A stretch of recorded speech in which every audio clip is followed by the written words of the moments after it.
Okay, we're going to talk a little bit about psychodynamic psychology, just as an introduction, actually. Not really in detail, although I really would suggest that if you're just starting, after you listen to this, you can go to the lecture at the end of the course to get a little more in-depth understanding. And I'll tell you, like, I had a patient once. Now, with a lot of details changed, so obviously you won't be able to tell who it was. But let's Mike. He was about 13 years old when Child Protective Services saved him from his family. His mother owned a farm for saving wild animals, but she treated her children a lot worse than she treated her animals. Animals she treated them much better. By the age of 5, Mike was actually taking care of the animals on a full-time basis, 25, excuse me, 18 hours a day. Sometimes he wouldn't get his food until all the animals were fed, including that he would have to sometimes carry around bags of food that were heavier than than he himself. And he wouldn't be able to eat or go to sleep until all the animals were taken care of. Now, yeah, there were other brothers and sisters, but that really didn't help him because not only would his mother beat him, but sometimes his older brother would abuse him, sometimes sexually, and actually did on a regular basis from the age of 9.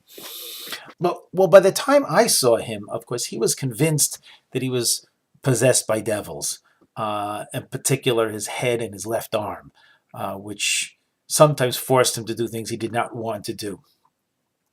He felt that left alone, tigers could better rule the world than the U.S. government. And he also believed that he knew their language better than anybody else. So he was really one very angry kid. So the question then becomes, why did he develop such things? Why did he develop such a response to those particular types of troubles that he had? And this is actually a good type of question, which is for the psychoanalytic school of psychology, which this is psychoanalysis, which was developed by Sigmund Freud. Lived about 1856. He was born and died in 1939. And of his followers, he developed a school of psychoanalytic or psychodynamic psychology. And basically, the idea is that this is an approach for understanding human behavior that focuses on the role of unconscious thoughts or unconscious feelings or unconscious memories. In a sense, he believed that we are forced to behave in one way or another because of the unconscious processes. These unconscious processes made us feel anxious or guilty or otherwise uncomfortable. And Freud believed that in some way to alleviate discomfort, we had to go through certain behaviors. And that's basically the reason why we behaved one way or another. And our personality was shaped by the striving to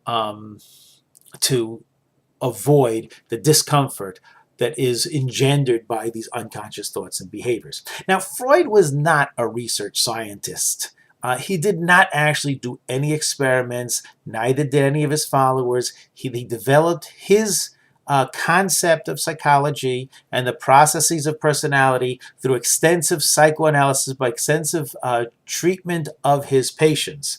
And he believed that his patients experienced the anxiety or the depression or the sexual dysfunction or anything else basically based in reaction to painful childhood memories.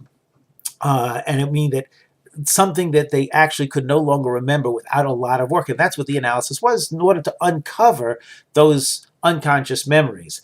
And it couldn't be, sometimes it was overindulgence or underindulgence or physical pleasure, which he actually called sexual pleasure.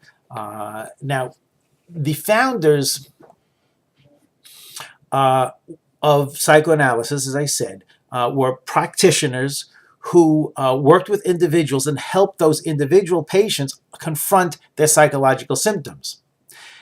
One thing we have to note, that Freud was considered one of the most influential people of the 20th century. Why? Because his theories influenced the way we think about human nature. He emphasized the importance of the unconscious unconscious motivations, and the ideas that early childhood experiences are critical. In addition, he was the one who developed the whole concept of talk therapy, and that by talking things out, you can actually alleviate psychological distress. And these ideas, which are central to psychodynamic approach, remain central in all of psychology. Now, of course, this is going to be really, really important in the long run, and I will go back to this in later lectures, but you might want to take a peek at that before, because these are concepts will be referenced through the next couple of weeks of the course.